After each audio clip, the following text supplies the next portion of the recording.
బాధ్యత. సొంత ఇల్లు లేదు అంటే మగవాడు అసమర్థుడు అని అర్థం.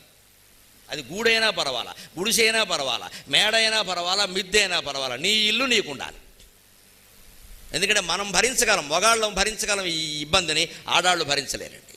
వాళ్ళకి చాలా నా ఇల్లు లేదు, నా ఇల్లు లేదు, ఊడిస్తే గొడవ, ఊడకపోతే గొడవ, కుళాయి తిప్పితే గొడవ, తిప్పకపోతే గొడవ, లైట్ వేస్తే గొడవ, వేయకపోతే గొడవ, చచ్చిపోతున్నాం ఎక్కడ, ఈయనేమో అన్నిటికీ ఖర్చు పెడతాడు, ఇల్లు కొండవు అని చాలామంది ఆడవాళ్ళు దుఃఖపడతారు. నా ఇల్లు అనగానే అప్పుడు ఆ ఇల్లాలకి సంతోషం ఎలా ఉంటుందంటే ఇది ఇల్లు, నేను ఇల్లాలు. ఎందుకంటే మనకు సంస్కృతంలో సంప్రదాయంలో చెప్తారు గృహిణి గృహముచ్యతే, ఇల్లాలు అంటే ఇల్లే, ఆవిడే ఇల్లు. ఆవిడకే ఇల్లు లేకపోతే ఎలాగా? సొంత ఇల్లు ఉండి తీరాలి. చిన్నదైనా పర్వాలా, 2 గదులే ఉన్నా పర్వాలా, 1 గదే ఉన్నా పర్వాలా, అది గుడిసైనా పర్వాలా, తాటాకు గుడిసైనా పర్వాలా, మన స్థలంలో మన ఇల్లు మనకు ఉండాలి.